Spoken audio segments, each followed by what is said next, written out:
палітычныя свабоды гэта свабоды вучыць і выкладаць усё і не баяцца быць за гэта пакараным. Не павінна быць такіх белых плямаў ці наадварот чорных плямаў і гісторыі ці ў навукі ці ў любой сферы ведаў, якія забаронена даследаваць.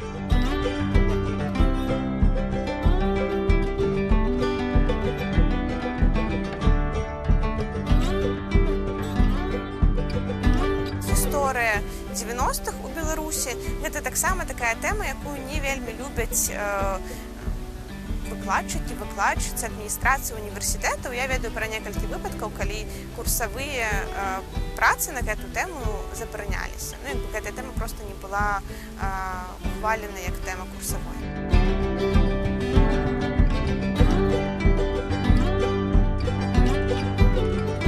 У нас універсітэты, хаця дэкларуюць тое, што яны прастора вольная ад палітыкі, на самай справе яны такой не з'яўляюцца. І першае, што прыходзіць да галавы, што універсітэты заангажаваны ў палітычную дзейнасць, па крайняй меры, у арганізацыі, напрыклад, галасавання на выбарах.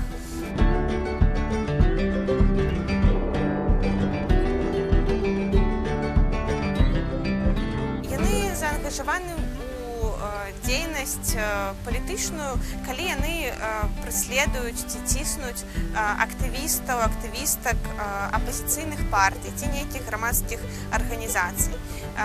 Гэта першае, што ўжо робіць іх акадэмічна несвабоднымі. Таму што па факту тое, што ты робіш па-за межамі універсітэта, гэта ніяк не мае ўплываць на твае адзнакі ва ўніверсітэце.